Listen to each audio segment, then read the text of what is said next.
Hi friends, hi, welcome to my YouTube channel. 2024 SCP syllabus ಇರೋದು Bengaluru city ಯೂನಿವರ್ಸಿಟಿಯಲ್ಲಿ first year ಸ್ಟೂಡೆಂಟ್ಸಿಗೆ. ಅದರಲ್ಲಿ ಬರೋದು talking to herself, Saugandhi talking to herself ಅಂತ ಇದೆ. ಬರೆದಿರೋದು ವೈದೇಹಿ ಅವರು. ಇದು ಇಂಗ್ಲೀಷ್ ಪಾಠ ಆಗಿರೋದ್ರಿಂದ ನಾನು ಕನ್ನಡದಲ್ಲಿ ಸಮ್ಮರಿಗೆ ತಿಳಿಸ್ಕೊಡ್ತೀನಿ. ಯಾವ ಥರ ಇದೆ ಪಾಠ ಅಂದರೆ ಇದು ಮೊದಲು ಸ್ಟಾರ್ಟಿಂಗ್ ಯಾವ ಥರ ಕೇಳಿದ್ದಾರೆ ಕ್ವಶನ್ ಅಂತ ನೋಡೋದಾದರೆ, ನಗರೀಕರಣ ಸಾಮಾಜಿಕ ಮಾಧ್ಯಮ ಇ.ಟಿ ಭಾವನೆಗಳಿಗೆ ಹೇಗೆ ಕೊಡುಗೆ ನೀಡ್ತದೆ ಎಂಬುದನ್ನು ಇವರು ಮತ್ತು ಜೊತೆಗೆ ಇವ್ರ ನಡುವೆ ವ್ಯತ್ಯಾಸವನ್ನು ಹೇಗೆ ವಿವೇಚಿಸ್ತದೆ ಮತ್ತು ಸ್ತ್ರೀವಾದಿ ವಿಷಯಗಳೊಂದಿಗೆ ಪಾಪ್ಯುಲರ್ ಚಲನಚಿತ್ರವನ್ನು ವೀಕ್ಷಿಸಿ, ಉದಾಹರಣೆಗೆ ಅಮ್ಮಚ್ಚಿಯ ನೆನಪುಗಳು, ರಾಣಿ, ಇಂಗ್ಲೀಷ್ ಮಹಿಳೆಯರು ಎದುರಿಸುವ ಸವಾಲುಗಳನ್ನು ಚರ್ಚಿಸಿ ಮತ್ತು ಈ ಸವಾಲುಗಳನ್ನು ಚಲನಚಿತ್ರಗಳಲ್ಲಿ ಹೇಗೆ ಪರಿಹರಿಸಲಾಗಿದೆ ಅನ್ನೋದ್ರ ಬಗ್ಗೆ ಕೇಳಿದ್ದಾರೆ. ಇನ್ನು ನಾವು ಲೇಖಕರ ಬಗ್ಗೆ ನೋಡೋಣ. ಕನ್ನಡದಲ್ಲಿ ಹೆಸರಾಂತ ಸ್ತ್ರೀವಾದಿ ಸಾಹಿತಿಯಾಗಿರುವ ಜಾನಕಿ ಶ್ರೀನಿವಾಸ ಮೂರ್ತಿ ಎಂಬ ಲೇಖಕರ ಹೆಸರು ವೈದೇಹಿ. ಸಣ್ಣ ಕಥೆಗಳು, ಪ್ರಬಂಧಗಳು ಮತ್ತು ಕವನಗಳು ಹಲವಾರು ಸಂಗ್ರಹಗಳ ಹೊರತಾಗಿ ವೈದೇಹಿ ಅವರು 3 ಜೀವನ ಚರಿತ್ರೆಗಳನ್ನ ಬರೆದಿದ್ದಾರೆ. ಮಕ್ಕಳಿಗಾಗಿ ನಾಟಕಗಳ ಹೋಸ್ಟನ್ನು ಮತ್ತು ಅನುವಾದದಲ್ಲಿಯೂ ಕೆಲಸ ಮಾಡಿದ್ದಾರೆ.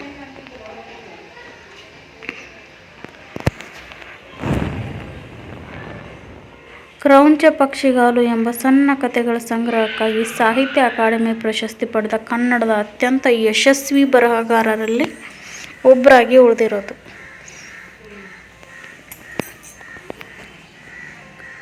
ಅಂದರೆ ಇವ್ರ ಹೆಸರು ವೈದೇಹಿ, ಇವರ ಕಾವ್ಯನಾಮ ಇವ್ರ ಹೆಸರು ಜಾನಕಿ, ವೈದೇಹಿ ಅನ್ನೋ ಕಾವ್ಯನಾಮದಿಂದ ಪ್ರಸಿದ್ಧಿಯಾಗಿರೋರು. ಕರ್ನಾಟಕ ರಾಜ್ಯದ ಉಡುಪಿ ಜಿಲ್ಲೆಯ ಕುಂದಾಪುರ ತಾಲೂಕಿನ ಸಾಂಪ್ರದಾಯಿಕ ಬ್ರಾಹ್ಮಣ ಕುಟುಂಬದಲ್ಲಿ ಬೆಳೆದ ಈಕೆ ತನ್ನ ಕೃತಿಯಲ್ಲಿ ಕನ್ನಡದ ಕುಂದಾಪುರ ಉಪಭಾಷೆಯನ್ನು ತನ್ನ ಪಾತ್ರಗಳಿಗೆ ಮತ್ತು ಸೆಟ್ಟಿಂಗ್ ಅವುಗಳಿಗೆ ಜೀವ ತುಂಬಲು ಸಮರ್ಥವಾಗಿ ಬಳಸ್ತಾಳೆ. ಅಸಾಮಾನ್ಯ ಸಂದರ್ಭಗಳಲ್ಲಿ ವೈದೇಹಿ ಅವಳ ಹೆಸರು ಮತ್ತು ತನ್ನ ಬರವಣಿಗೆಯ ವೃತ್ತಿ ಜೀವನದ ಆರಂಭದಲ್ಲಿ ಅವರು ಕನ್ನಡದ ವಾರಪತ್ರಿಕೆ ಸುಧಾಗೆ ಪ್ರಕಟಣೆಗಾಗಿ ಕಥೆಯನ್ನು ಕಳುಹಿಸಿದರು. ಆದರೆ ನಂತರ ಕಥೆಯು ಕಾಲ್ಪನಿಕವಲ್ಲದ ಮತ್ತು ನೈಜ ಜೀವನದ ಕಥೆಯನ್ನು ಒಳಗೊಂಡಿರುವುದರಿಂದ ಮುದ್ರಣದೊಂದಿಗೆ ಮುಂದುವರಿಯದಂತೆ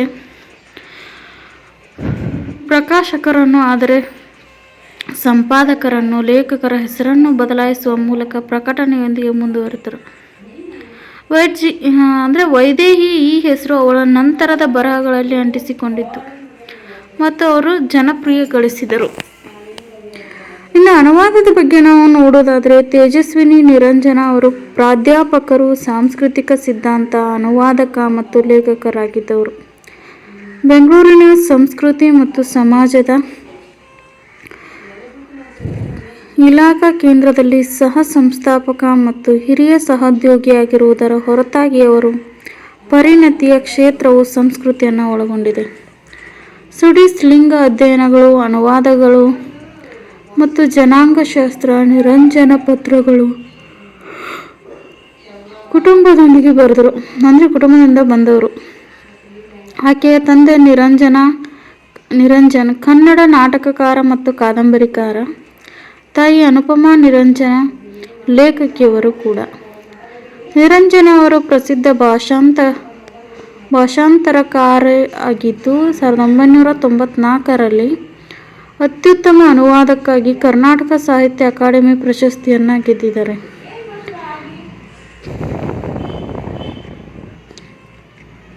ಮತ್ತು 2021ರಲ್ಲಿ ಅಮೇರಿಕನ್ ಲಿಟರರಿ ಟ್ರಾನ್ಸ್ಲೇಟರ್ಸ್ ಅಸೋಸಿಯೇಷನ್ ಪ್ರಶಸ್ತಿಯನ್ನು 2021ರಲ್ಲಿ ಯಾವುದೇ ಪ್ರೆಸೆನ್ಸ್ಗಾಗಿ ಜಯಂತ್ ಕೈಕಿನಿ ಅವರಿಂದ ಯಾವುದೇ ಉಡುಗೊರೆಗಳಿಲ್ಲದೆ ಇದು ಪಠ್ಯ 2019ರಲ್ಲಿ ದಕ್ಷಿಣ ಏಷ್ಯಾದ ಸಾಹಿತ್ಯಕ್ಕಾಗಿ DSC ಪ್ರಶಸ್ತಿಯನ್ನು ಗೆದ್ದಾಗ ಪ್ರಶಸ್ತಿಯನ್ನು ಜಯಂತ್ ಕಾಯ್ಕಿನಿ ಮತ್ತು ತೇಜಸ್ವಿನಿ ನಿರಂಜನ ಜಂಟಿಯಾಗಿ ಹಂಚಿಕೊಂಡ್ರು.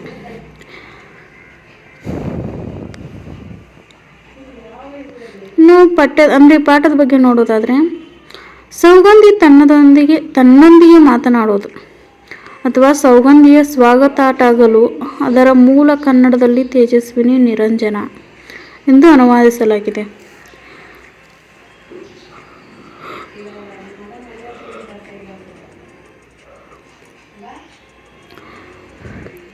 ಈ ಕಥೆಯು ಸೌಗಂಧಿ ಎಂಬ ಯುವ ವಿದ್ಯಾವಂತ ದುಡಿಯುವ ಹುಡುಗಿಯ ಜೀವನವನ್ನು ಅನುಸರಿಸುತ್ತದೆ. ಅವಳು ನಿರಂಕುಶ ಮಠಾಧೀಶರಿಂದ ಆಳಲ್ಪಡುವ ವಿಶಿಷ್ಟ ಮಧ್ಯಮ ವರ್ಗದ ಭಾರತೀಯ ಕುಟುಂಬದಲ್ಲಿ ಹುಟ್ಟಿ ಬೆಳೆದಳು. ಅಂದರೆ ಇಲ್ಲಿ ತೇಜಸ್ವಿನಿ ನಿರಂಜನ ಅನ್ನೋರು ಅನುವಾದಿಸಿರೋದು ಏನು ಅಂದರೆ, ಸೌಗಂಧಿ ಅಂತ ಒಬ್ಬಳು ಹುಡುಗಿ ಇರ್ತಾಳೆ, ಮಧ್ಯಮ ವರ್ಗದವಳು. ಅವಳ ಜೀವನದಲ್ಲಿ ಬರೋ ಘಟನೆಗಳು ಮತ್ತು ಅವಳ ಭಾವನೆಗಳನ್ನ ಈ ಪಾಠದಲ್ಲಿ ವಿವರಿಸಿರೋದು.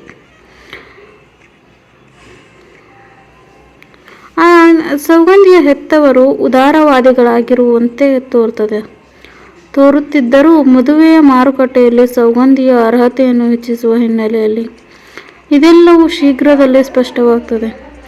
ಅವಳ ಬಗ್ಗೆ ಯೋಚಿಸುವ ಸಾಮರ್ಥ್ಯವೂ ಉಸಿರುಗಟ್ಟುತ್ತದೆ ಮತ್ತು ಅವಳಿಗೆ ನಿರಂತರವಾಗಿ ನಿರ್ಧಾರಗಳನ್ನು ತೆಗೆದುಕೊಳ್ಳಲಾಗುತ್ತದೆ.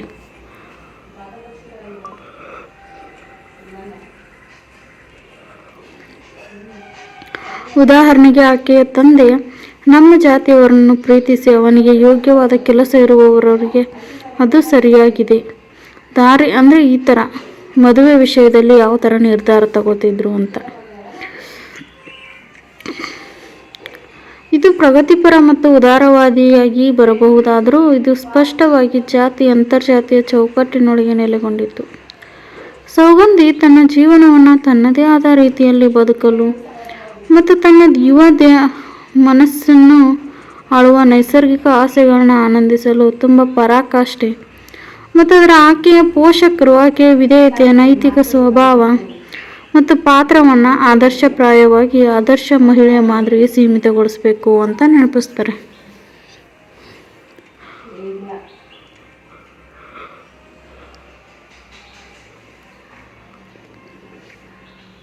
ಅವಳು ಅವರ ಕೈಯಲ್ಲಿ ಅಂದರೆ ಒಂಥರ ಬೋನ್ಸೈನ ಅಂದರೆ ಈಗ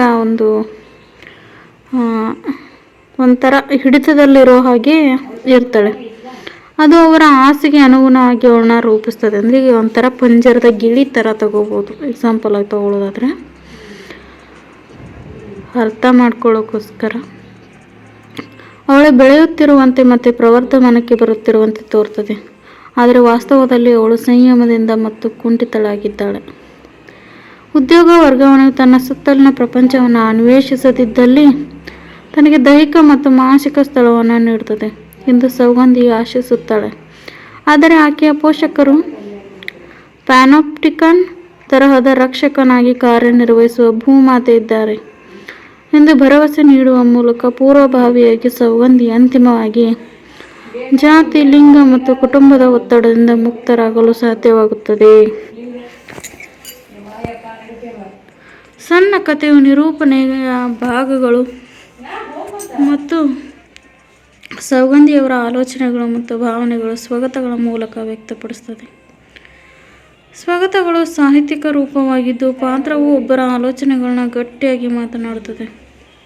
ಇತರ ಪಾತ್ರಗಳ ಉಪಸ್ಥಿತಿಯನ್ನು ಲೆಕ್ಕಿಸದೆ ವಿದ್ಯಾಭ್ಯಾಸ ಮಾಡಿ ಸಂಪಾದಿಸಿದರೂ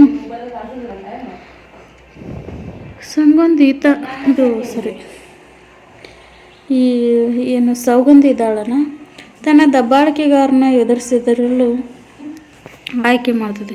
ಆದರೆ ಅವಳ ಆಲೋಚನೆಗಳಲ್ಲಿ ಈ ಸಂದರ್ಭಗಳನ್ನ ಪ್ರತಿಬಿಂಬಿಸ್ತದೆ. ಯಾವುದು ಅಂದರೆ ಬಹುಶಃ ಇದು ಕುಟುಂಬದ ಪ್ರೀತಿ, ಸ್ವಗತಗಳಲ್ಲಿ ನೆಲೆಗೊಂಡಿರುವಂತಹ ಮತ್ತು ಕಾಳಜಿ, ಅವಳ ಹಿತದೃಷ್ಟಿಯಿಂದ ವರ್ತಿಸುವ ದಬ್ಬಾಳಿಕೆ ಚೌಕಟ್ಟು. ಅವಳು ವೃತ್ತಿರಿಕ್ತ ಭಾವನೆಗಳ ಸಂಕೀರ್ಣ ವರ್ಣಪಟಲವನ್ನು ಪ್ರದರ್ಶಿಸ್ತಾಳೆ. ಅವಳ ಹೆತ್ತವರ ಟೀಕೆಗಳು, ಅವಳ ಆಸೆಗಳ ಮೇಲಿನ ಪ್ರತಿಬಿಂಬಗಳು, ಅವಳ ಮನಸ್ಸು ಅನೈತಿಕವಾಗಿ ಯೋಚಿಸುವುದರಲ್ಲಿ ಮೊಂಡುತನದ ಅವಳ ಅಪರಾಧ ಪ್ರಜ್ಞೆ ಅವಳ ಮೌನ ಮತ್ತು ಅವಳ ಆಸೆಗಳಿಗೆ ಅನುಗುಣವಾಗಿ ವರ್ತಿಸಲು ಅಸಮರ್ಥತೆಯು ಅವಳನ್ನು ಸಾಂಪ್ರದಾಯಿಕ, ದಮನಿತ ಮತ್ತು ಮೂಕ ಹುಡುಗಿಯಾಗಿ ಮಾಡುತ್ತದೆ.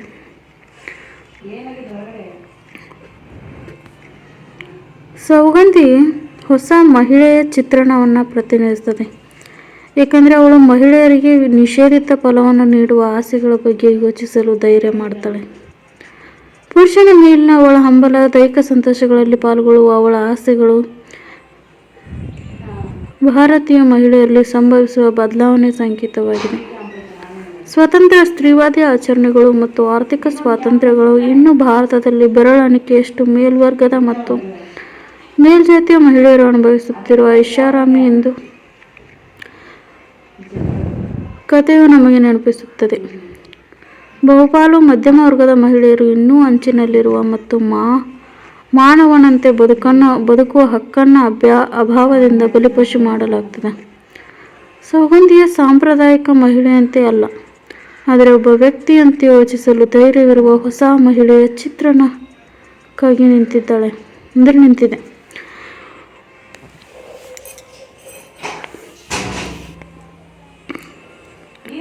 ರಾತ್ರಿಯಿಡೀ ಪ್ರಯಾಣಿಸಿದ ನಂತರ ಸೌಗಂಧಿ ಅಂತಿಮವಾಗಿ ತನ್ನ ಗಮ್ಯಸ್ಥಾನವನ್ನು ತಲುಪಿದಳು. ಬಸ್ಸಿನಲ್ಲಿ ಅವಳನ್ನು ನೋಡಲು ಬಂದಿದ್ದ ಅವಳ ತಂದೆ ಕಂಡಕ್ಟರನ್ನು ವಿನಂತಿಸಿದರು. ನಮ್ಮ ಹುಡುಗಿ ಒಬ್ಬಂಟಿಯಾಗಿ ಪ್ರಯಾಣಿಸಿದ್ದಾಳೆ, ನೀವು ಅವಳನ್ನು ಇನ್ನೊಬ್ಬ ಮಹಿಳೆಯ ಪಕ್ಕದಲ್ಲಿ ಇರಿಸಿದರೆ ನಾನು ಕೃತಜ್ಞನಾಗಿದ್ದೇನೆ. ಆಗ ಅವನು ಕಿಟಕಿಯ ಬಳಿಗೆ ಬಂದು ಅವಳಿಗೆ, ಭಯಪಡಬೇಡ, ಕಂಡಕ್ಟರ್ ಒಳ್ಳೆಯ ಮನುಷ್ಯ, ನಿಮ್ಮ ಪಕ್ಕದಲ್ಲಿ ಒಬ್ಬ ಮಹಿಳೆ ಮಾತ್ರ ಕುಳಿತುಕೊಳ್ಳುತ್ತೇನೆ ಎಂದು ಅವರು ಹೇಳುತ್ತಾರೆ. ಅಪ್ಪ, ನಾನೇಕೆ ಹೆದರಬೇಕು, ಯಾರಿಂದ? ಸೌಗಂಧಿ ತನ್ನಷ್ಟಕ್ಕೆ ತಾನೇ ನಕ್ಕಳು. ಅವಳ ಅಳಲು ಅನಿಸಿದಾಗಲೆಲ್ಲ ಏಕೆ ನಗುತ್ತಾಳೆ? ಕಂಡಕ್ಟರ್ ಅವರ ಮಾತಿಗೆ ನಿಜವಾಗಿತ್ತು. ಅವನು ದಂಪತಿಯನ್ನು ಬೇರ್ಪಡಿಸಿ ಹೆಂಡತಿಯನ್ನು ಸೌಗಂಧಿಯ ಪಕ್ಕದಲ್ಲಿ ಕುಳಿತುಕೊಳ್ಳುವಂತೆ ಮಾಡಿದನು. ಹುಡುಗಿ ತನ್ನಷ್ಟಕ್ಕೆ ತಾನೇ ಪ್ರಯಾಣಿಸುತ್ತಿದ್ದಳು. ಸೌಗಂಧಿ ಮೂಲತಃ ತನ್ನ ಪಕ್ಕದ ಆಸನವನ್ನು ಮಂಜೂರು ಮಾಡಿದ ವ್ಯಕ್ತಿಯನ್ನು ನೋಡಲು ತಿರುಗಿದಳು. ಅವನ ಕೂದಲಿನ ಮಾಪನ್ನು, ಮುಖವನ್ನು ಅವಳು ನೋಡಲಿಲ್ಲ. ಅವಳು ಕಿಟಕಿಯತ್ತ ತಿರುಗಿದಳು. ತನ್ನ ಪಕ್ಕದಲ್ಲಿದ್ದ ಮಹಿಳೆ ಕೇಳಿದ ಅರ್ಧ ಪ್ರಶ್ನೆಯನ್ನು ಕೇಳಿದಂತೆ ನಟಿಸಿದಳು. ಅವಳು ಉತ್ತರಿಸಿದ ಸಂಭಾಷಣೆ ದೀರ್ಘವಾಗಿರುತ್ತದೆ ಮತ್ತು ಮಹಿಳೆ ಮಾತಾಡಬಹುದು.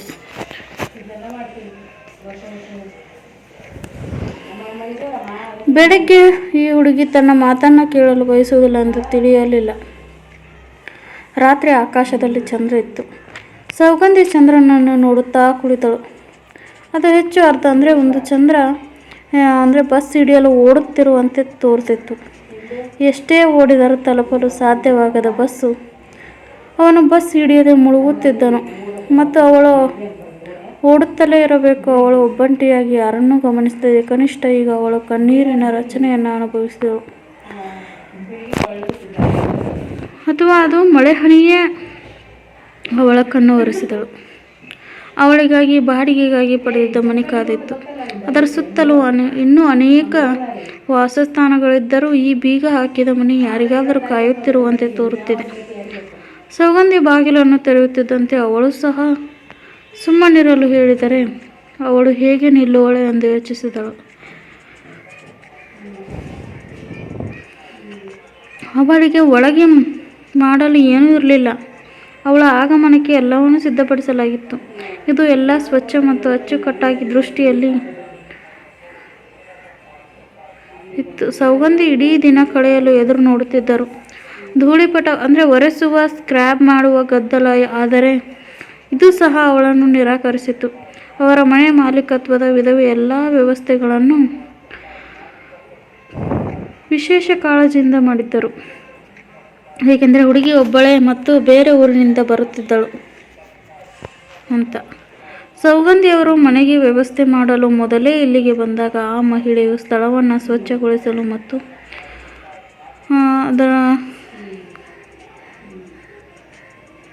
ಏಕೆಂದರೆ ಅವಳು ಅದನ್ನು ತಾನೇ ಮಾಡುತ್ತಾಳೆ. ಆಕೆಯ ತಂದೆ ಜಮೀನುದಾರನಿಗೆ ಪತ್ರ ಬರೆದಿದ್ದಾರೆ, ದಯವಿಟ್ಟು ಮನೆಯನ್ನು ಸ್ವಚ್ಛಗೊಳಿಸಿ ಮತ್ತು ಬಾಯ್ಲರ್ನಲ್ಲಿ ಸ್ವಲ್ಪ ಸ್ನಾನದ ನೀರನ್ನು ಬಿಸಿ ಮಾಡಿ. ನಮ್ಮ ಮಗಳು ಶಿಶು, ನೀವು ಅವಳ ಬಾಯಲ್ಲಿ ಹಾಕಬಹುದಾದ ಬೆರಳನ್ನು ಹೇಗೆ ಕಚ್ಚಬೇಕೆಂದು ಅವಳಿಗೆ ತಿಳಿದಿರಲಿಲ್ಲ. ಸೌಗಂಧಿ ಅವಳ ಹಲ್ಲುಗಳನ್ನು ಬಿಗಿಗೊಳಿಸಿದಳು.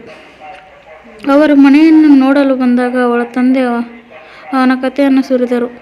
ನಾವು ಅವಳನ್ನು ಮದುವೆಯಾಗಲು ಸಾಧ್ಯವಾಗಲಿಲ್ಲ. ಅವಳು ಕಿರಿಯ ಸಹೋದರಿಯರು ಮದುವೆಯಾಗಿದ್ದಾರೆ. ಅವಳ ವಿಷಯದಲ್ಲಿ ಮಾತ್ರ ನಾನು ವಿಫಲನಾಗಿದ್ದೇನೆ. ಅಂದರೆ ಮದುವೆ ಮಾಡಿಸೋಕ್ಕೆ ಸಾಧ್ಯ ಆಗಿಲ್ಲ ಅಂತ. ಆಗಲೇ ಕರುಣೆಯ ಸಾಲುಗಳು ಮನೆ ಒಡತಿಯ ಮುಖದಲ್ಲಿ ರೂಪುಗೊಳ್ಳಲು ಪ್ರಾರಂಭಿಸಿದಂತೆ.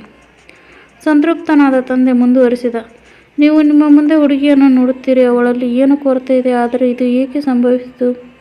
ಒಂದು ಮಂಗಳಕರ ಕ್ಷಣವೂ ಸ್ವತಃ ಪ್ರಸ್ತುತಪಡಿಸಲಿಲ್ಲ ಎಂದು ನಾನು ಭಾವಿಸ್ತೇನೆ.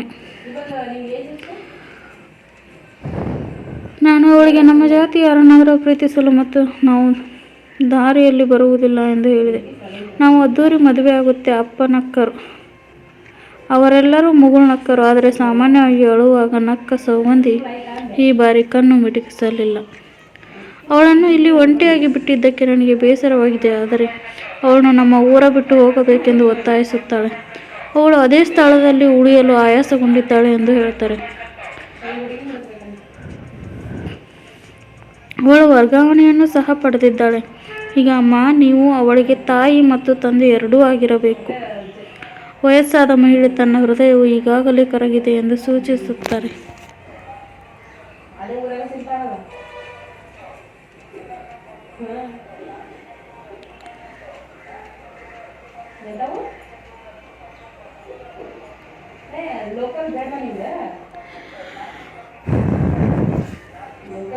ಸೌಗಂಧಿ ತನ್ನ ತಂದೆಯ ಈ ರೀತಿಯ ಮಾತುಗಳನ್ನು ಹೇಳಬಹುದೆಂದು ಭಾವಿಸಿರಲಿಲ್ಲ. ಚೇಚೆ, ನಮ್ಮ ಸೌಗಂಧಿ ಅವಳು ತನ್ನ ಹತ್ತಿರ ಮನುಷ್ಯನ ನೆರಳನ್ನು ಸಹ ಬಿಡುವಳಲ್ಲ. ಅವಳು ಸರಿಯಾದವರನ್ನು ತಿಳಿದಿರುವ ವ್ಯಕ್ತಿ ಎಂದು ನಾವು ಧೈರ್ಯದಿಂದ ತೆಗೆದುಕೊಳ್ಳುತ್ತೇನೆ ಅಂತ.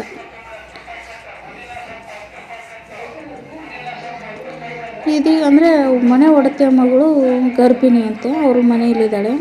ಎಲ್ಲ ಮುಗಿದ ತಕ್ಷಣ ನನ್ನ ಹೆಂಡತಿ ಇಲ್ಲಿ ಉಳಿಯಲು ಬರುತ್ತಾಳೆ ಮತ್ತು ನಾನು ಹೇಗಾದರೂ ಹೊಂದಿಕೊಳ್ಳಬೇಕು. ಸೌಗಂಧಿ ತನಗೆ ಇಲ್ಲಿ ಯಾರೂ ಅಗತ್ಯವಿಲ್ಲ. ಅವಳು ಒಬ್ಬಂಟಿಯಾಗಿರುತ್ತಾಳೆ ಎಂದು ಹೇಳುತ್ತಿದ್ದರು. ಆದರೆ ನಾವು ಅದನ್ನು ಹೇಗೆ ಒಪ್ಪಿಕೊಳ್ಳುವುದು? ನಾನು ತಿನ್ನುವ ಆಹಾರವನ್ನು ನುಂಗಲು ಸಾಧ್ಯವಾಗುವುದಿಲ್ಲ. ಎಲ್ಲ ನಂತರ ನಮ್ಮ ಮಕ್ಕಳಿಗೆ ನಾವು ಜವಾಬ್ದಾರರಲ್ಲವೇ?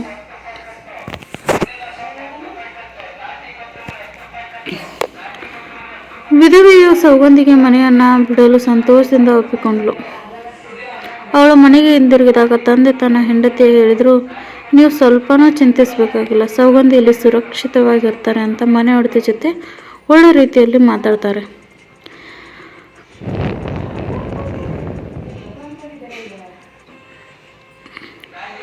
ನಂತರ ಅವಳ ತಂಗಿಯರು ಸೌಗಂಧಿಯ ತಂಗಿ 12 ತಿಂಗಳ ನಂತರ ಹೆರಿಗೆ ಆಗಿದ್ದಿರಲಿ. ಆಕೆಯ ನಂತರ ಗರ್ಭಧಾರಣೆಯು ಆರೈಕೆಯೊಂದಿಗೆ ಕೊನೆಗೊಳ್ಳಲಿ. ಅವಳ ತಾಯಿಯು ಈ ಊರಿಗೆ ಬರಲೇ ಇಲ್ಲ. ಸೌಗಂಧಿ ತನ್ನ ಸೂಟ್ಕೇಸನ್ನು ಬಿಚ್ಚಿದಾಗ ತನ್ನಷ್ಟಕ್ಕೆ ತಾನೇ ಗೊಣಗಿಕೊಂಡಳು. ತಾಯಿ ಕೊಟ್ಟ ಕೆಲವು ಪಾತ್ರೆಗಳನ್ನು ಅಡುಗೆ ಮನೆಯಲ್ಲಿಟ್ಟಳು. ತೊಟ್ಟಿಯಲ್ಲಿ ನೀರು ತುಂಬಿತ್ತು. ಬಾಯ್ಲರ್ನಲ್ಲಿ ನೀರು ಬಿಸಿಯಾಗಿತ್ತು. ಸೌಗಂಧಿ ಸ್ನಾನ ಮಾಡಿ ನಂತರ ಹಾಸಿಗೆ ಮೇಲೆ ಮಲಗಿದ್ಲು. ಈಗ ಅವಳು 7 ಗೇಟ್ಗಳ ಕೋಟೆಯನ್ನು ಮೀರಿ ಅರಮನೆಯಿಂದ ತಪ್ಪಿಸಿಕೊಂಡು ಬಂದ ಹಕ್ಕಿಯಾಗಿದ್ದಳು. ಮನೆಯಲ್ಲಿ ಒಬ್ಬಂಟಿಯಾಗಿರುವುದು. ಸೌಗಂಧಿಯವರು ಬೀಗದ ಮಾತು ಕೇಳಿದ್ದು ಇದೇ ಮೊದಲ. ಧ್ವನಿ ಅವಳ ಹೃದಯಕ್ಕೆ ಏಕೆ ಇರುತ್ತಿದೆ? ನಡುಗುವ ಕೈಯಿಂದ ಅವಳು ಬಾಗಿಲು ತೆರೆಯುತ್ತಾಳೆ. ಭೂಮಾತೆ ಕೆರಳಿದ ಬೆಂಕಿಯ ಮೊದಲು ಅವಳು ನೀರಿನಂತೆ ಇದ್ದಳು. ಮಗು, ನೀನು ಯಾವಾಗ ಬಂದೆ? ನಿಮಗೆ ಏನಾದರೂ ಬೇಕೇ? ಹಿಂಜರಿಯಬೇಡಿ ಎಂದು ಕೇಳಬೇಕು. ನಾನು ಅಡುಗೆಯನ್ನು ಮತ್ತೆ ಇಲ್ಲ ಸೌಗಂಧಿ ಪ್ರತಿರೋಧದ ಮೊದಲ ಟಿಪ್ಪಣಿಯನ್ನು ವಿವರಿಸ್ತಾಳೆ. ಅಂದರೆ ಈಗ ಎಕ್ಸಾಂಪಲ್ ಆಗಿ ಮನೆ ಓನರ್ ನಡುವೆ ಮತ್ತು ಸೌಗಂಧಿ ನಡುವೆ ನಡೆಯುವಂತಹ ಮಾತುಕತೆ. ಅವಳ ತಂದೆ ಇಡೀ ಜಗತ್ತು ಸಹ ಜಮೀನ್ದಾರನ ಚಿನ್ನದಂತಹ ಮಹಿಳೆ ಎಂದು ಹೇಳ್ತಾನೆ. ಆದರೆ ಸೌಗಂಧಿ ಸ್ವಾತಂತ್ರ್ಯವನ್ನು ಕಸಿದುಕೊಳ್ಳಲು ಅವಳು ಸೂಕ್ಷ್ಮವಾಗಿ ಪ್ರಯತ್ನಿಸುತ್ತಿದ್ದಳು ಎಂದು ಯಾರೂ ಏಕೆ ನೋಡುವುದಿಲ್ಲ? ಅಂದರೆ ಇದು ಇಡೀ ಪಾಠ ಏನಿದೆ ಅಂದರೆ, ಅವಳ ಸ್ವಾತಂತ್ರ್ಯನ ಅವ್ರ ತಂದೆ ಕಿತ್ಕೊಂಡಿದ್ದ ಅನ್ನೋ ರೀತಿಯಲ್ಲಿ ಅವಳ ಮನಸ್ಸಿನ ಭಾವನೆ ಹೇಗಿದೆ ಅನ್ನೋದೇ ಇಡೀ ಪಾಠ ಇರೋದು.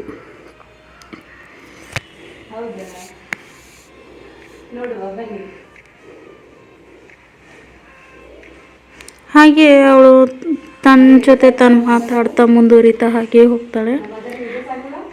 ಇದು ತುಂಬ ದೊಡ್ಡದಿರೋದ್ರಿಂದ ಇಂಪಾರ್ಟೆಂಟ್ ಪಾಯಿಂಟ್ಸ್ನ ಮಾತ್ರ ಎಕ್ಸ್ಪ್ಲೇನ್ ಮಾಡ್ತಾ ಹೋಗ್ತೀನಿ.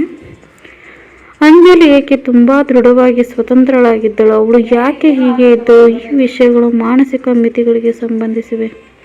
ಕಾರ್ಯನಿರ್ವಹಿಸಿದಾಗ ಅಂಜಲಿ ಹೇಳುತ್ತಿದ್ದಳು, ಮನಸ್ಸಿಗೆ ಮಿತಿ ಇಲ್ಲ, ಅದು ನಮ್ಮ ಕೈಯಲ್ಲಿದೆ, ಅದನ್ನು ಹಿಗ್ಗಿಸಲು ಅಥವಾ ಕುಗ್ಗಿಸಲು. ಆದರೆ ಅವಳ ಮನಸ್ಸು ಏಕೆ ಸಹಕರಿಸಲಿಲ್ಲ ಅಂತ.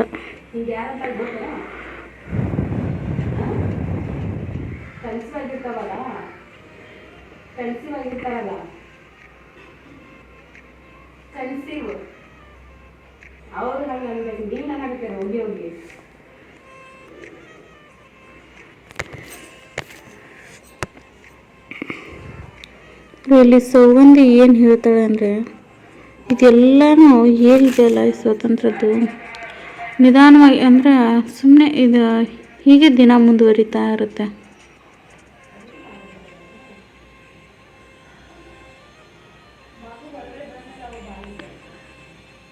ಒಂದು ಸಮಯ, ಒಂದು ದಿನದ ಚಕ್ರ ಎಷ್ಟು ನಿಧಾನವಾಗಿ ತಿರುಗ್ತು ಅಂದರೆ ಕೊನೆಗೆ ಕತ್ತಲು ಶುರುವಾಯಿತು. ಕತ್ತಲು ಅವಳನ್ನು ನುಂಗಲು ಸೌಗಂಧಿಯ ಹತ್ತಿರ ಬಂದಂತೆ ತೋರಿತಂತೆ.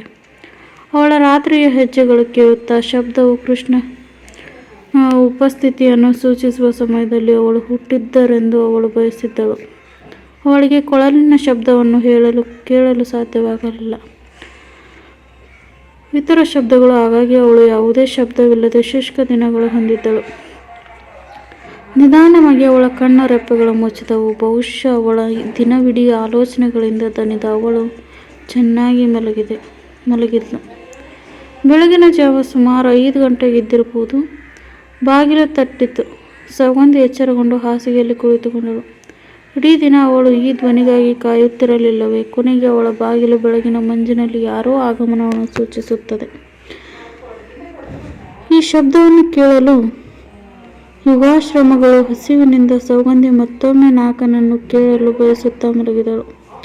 ಧ್ವನಿ ಜೋರಾಗಿ ಬೆಳೆಯಿತು. ಯಾರೋ ಅವಳ ಹೆಸರನ್ನು ಕರೆಯುವಂತೆ ತೋರುತ್ತಿತ್ತು. ಮತ್ತೆ ಅವಳು ಎದ್ದು ಕುಳಿತಳು. ಅದು ಯಾರಿರಬಹುದು? ಅವಳ ಹೃದಯದಲ್ಲಿ ರಕ್ತ ಚುರುಕಾಯಿತು. ಯಾರು ಎಂದು ಅವಳು ತೊದಲಿದಳು.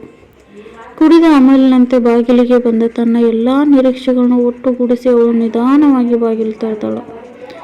ಅಲ್ಲಿ ಅವಳು ನಿಂತಿದ್ದಳು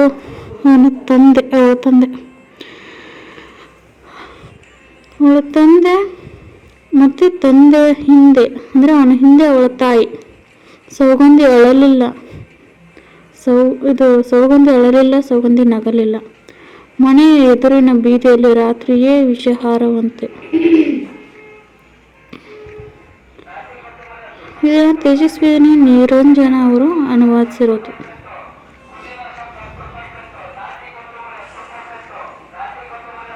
ಅಂದರೆ ಒಬ್ಬರು ಸಾಮಾನ್ಯ ಹುಡುಗಿ, ಅಂದರೆ ಈಗ ಯಾವುದೋ ವರ್ಕಿಂಗ್ ವುಮೆನ್ ಅಂತ ಇರ್ಬೋದು, ಅವ್ರ ಜೀವನ ಯಾವ ಥರ ಇರುತ್ತೆ, ಅಂದರೆ ಮನೆ ಪರಿಸ್ಥಿತಿ ಹೇಗಿರುತ್ತೆ, ಹೊರಗಡೆ ಹೇಗಿರುತ್ತೆ ಅನ್ನೋದನ್ನು ಇಲ್ಲಿ ಒಬ್ಬಳು ಉದಾಹರಣೆಯಾಗಿ ಒಂದು ಸೌಗಂಧಿ ಅಂತ ಒಂದು ಕಾಲ್ಪನಿಕವಾಗಿ ತೆಗೆದುಕೊಂಡು ಅವರು ವಿವರಿಸ್ತಾ ಹೋಗ್ತಾರೆ.